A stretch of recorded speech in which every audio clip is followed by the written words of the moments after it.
বাংলাদেশের সার্বিক অর্জনের ব্যাপারে শেখ হাসিনার নেতৃত্বের উচ্ছ্বসিত প্রশংসা করেন তিনি। ব্রেকিং নিউজ, এবার দেশে ফেরার ঘোষণা দিয়েছেন প্রধানমন্ত্রী শেখ হাসিনা এবং ওবায়দুল কাদের। যে কোনো সময় তারা একযোগে জাতিসংঘের সহায়তায় দেশে ফিরে প্রধানমন্ত্রীর দায়িত্ব গ্রহণ করবেন।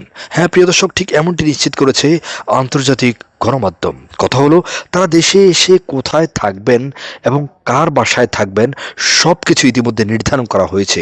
প্রিয় দর্শক, কি ঘটতে যাচ্ছে? তাহলে কি প্রধানমন্ত্রী শেখ হাসিনা আসা মাত্রই ডক্টর ইউনূস এবং তার সমন্বয়ক উপদেষ্টারা দেশ ছেড়ে পালাতে বাধ্য হবেন? প্রিয় দর্শক, সকল গুরুত্বপূর্ণ তথ্য থাকছে আজকের এই ভিডিওতে একটি লাইক দিয়ে না টেনে দেখতে থাকুন সকল গুরুত্বপূর্ণ তথ্যগুলো। শেখ হাসিনা মাননীয় প্রধানমন্ত্রী, উনি বলেছেন বাংলাদেশে ঢুকবেন, পারলে ডক্টর ইউনূস ঠাকাও, আমরাও দেখব। বঙ্গবন্ধু কন্যা, আপনি বাংলাদেশে যাবেন, আমার বাসায় উঠবেন এবং আমার বাসা আপনার নামে আমি লিখে দেব। মুক্তিযুদ্ধ, বঙ্গবন্ধু, বাংলাদেশ, এই তিনটার উপরেই। আজকে যদি মুক্তিযুদ্ধ আমরা না করতাম, আজকে এই বাংলাদেশকে আমরা ফিরে পেতাম না।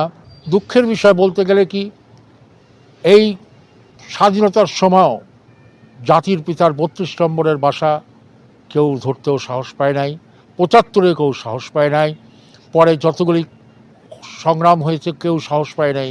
কিন্তু এই ২৪শে আগস্ট মাসে বঙ্গবন্ধুকে শাহাদত করা হয়েছিল।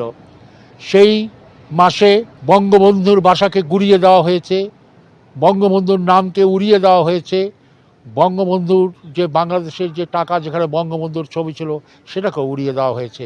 আমি বলবো, সবাই মুক্তিযোদ্ধারা, আমরা যারা দেশ স্বাধীন করেছি বঙ্গবন্ধুর নেতৃত্বে।